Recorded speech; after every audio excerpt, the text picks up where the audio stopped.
नमस्कार एस्पिरेंट्स। आज के इस बेहतरीन स्टडी गाइड और रिवीजन सेशन में सभी का स्वागत है।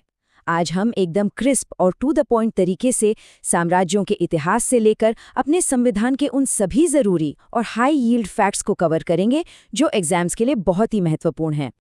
तो चलिए बिना किसी देरी के आज का एजेंडा देख लेते हैं।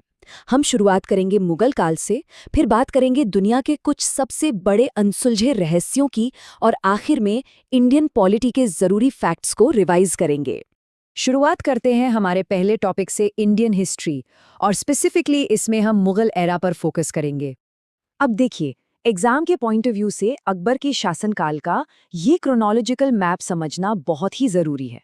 1556 में पानीपत की दूसरी लड़ाई में जीत हासिल करने से लेकर हल्दी घाटी और दिवेर के युद्धों से होते हुए 1605 में बीमारी के कारण उनके आखिरी दिनों तक का ये पूरा सफर एकदम टिप्स पर होना चाहिए।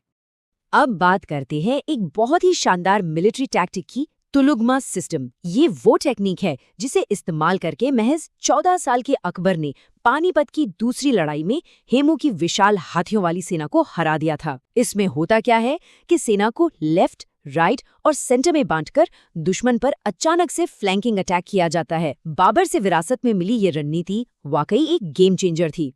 यहाँ एक बड़ा ही इंटरेस्टिंग फैक्ट है। हम सब ने फिल्मों में अनारकली की कहानी जरूर देखी है, लेकिन सच तो ये है कि अकबरनामा जैसे किसी भी प्रामाणिक ऐतिहासिक रिकॉर्ड में उनका कोई जिक्र ही नहीं मिलता। मतलब ये ट्रेजिक लव स्टोरी शायद महज एक मिथक है जिसे बहुत बाद में विक्टोरियन युग के नाटकों ने इतना फेमस कर दिया। तो यहाँ नोट करने वाली सबसे क्रूशियल बात क्या है? वो ये कि एक शासक के रूप में अकबर असल में तब आज़ाद हुए जब उनके संरक्षक बैरम खान का पतन हुआ। 2.5 माह महाम अंगा के राजनीतिक षड्यंत्रों के कारण 1560 का तिलवाड़ा युद्ध हुआ, जिसके बाद बैरम खान को निर्वासित कर दिया गया और आखिरकार हाजी खान मेवाती ने उनकी हत्या कर दी। अब इन दो ऐतिहासिक युद्धों का कंट्रास्ट देखिए। 1576 का हल्दीघाटी युद्ध, जहां महाराणा प्रताप ने मान सिंह के खिलाफ एक स्ट्रेटेजिक वापसी की थी, और ठीक 6 साल बाद 1582 का दिवेर युद्ध, जहां उन्होंने मुगल कमांडर सुल्तान खान पर एक जबरदस्त और निर्णायक प्रहार किया। ये डिफरेंस एग्जाम्स में अक्सर पूछा जाता है। और हाँ, फतेहपुर सीकरी के बारे में एक बड़ा मिथक है कि उसे पानी की कमी के कारण छोड़ा गया था, लेकिन असल में इसे इसलिए छोड़ा गया क्योंकि उत्तर पश्चिमी मोर्चे पर राजनीतिक और सैन्य चुनौतियां बढ़ गई थीं, जिसके चलते अकबर को अपनी राजधानी लाहौर शिफ्ट करनी पड़ी। ये फैक्ट रिवीजन के लिए बहुत अहम है।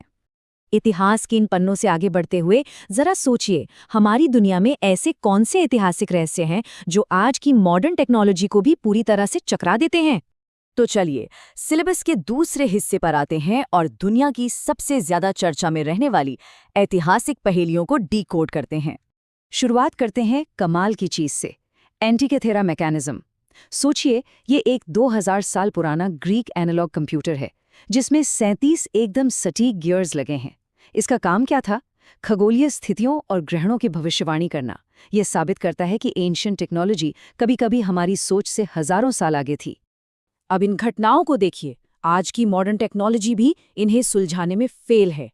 एआई अभी तक 600 साल पुरानी वॉयनिच मैन्युस्क्रिप्ट को नहीं पढ़ पाया है। 2017 में म्यूऑन रेडियोग्राफी ने गीजा के पिरामिडों में एक विशाल खाली चेंबर ढूंढ निकाला जिसका पर्पस कोई नहीं जानता, और पेरू की वो नास्का लाइन्स जिन्हें सिर्फ आसमान से ही देखा जा सकता है। कभी कभी बस देखने का नजरिया बदलना होता है। जैसे ईस्टर आइलैंड के इन 80 टन वाले विशाल चेहरों को ही ले लीजिए। सालों तक हमें लगा कि ये सिर्फ चेहरे हैं, पर जब सतह के नीचे खुदाई हुई तो पता चला कि जमीन के नीचे इनके पूरे के पूरे धड़ भी मौजूद हैं। अब बरमूडा ट्रायंगल की बात करें तो 1945 में फ्लाइट 19 के गायब होने के बाद से इसे लेकर कई थियोरीज सामने आई हैं।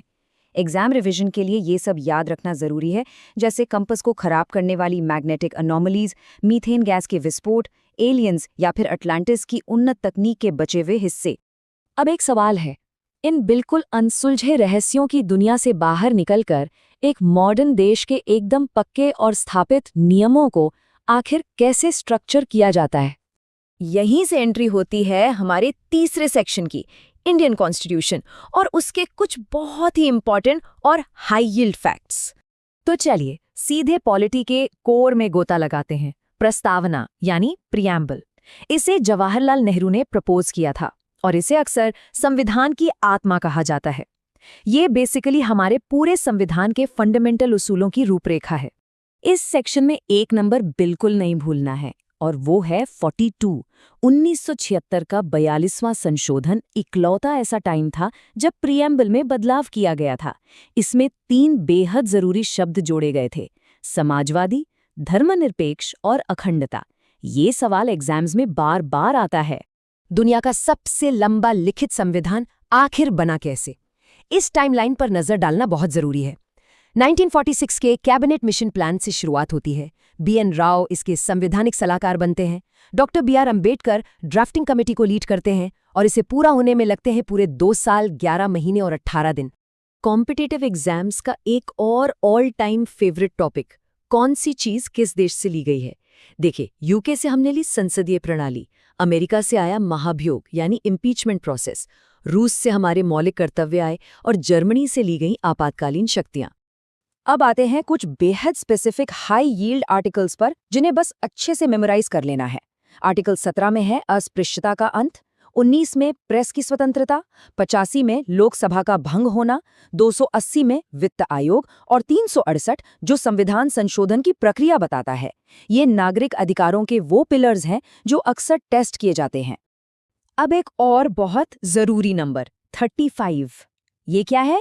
भारत में राष्ट्रपति या राज्यपाल जैसे बड़े और अहम पदों पर बैठने के लिए ये एकदम मिनिमम एज रिक्वायरमेंट है।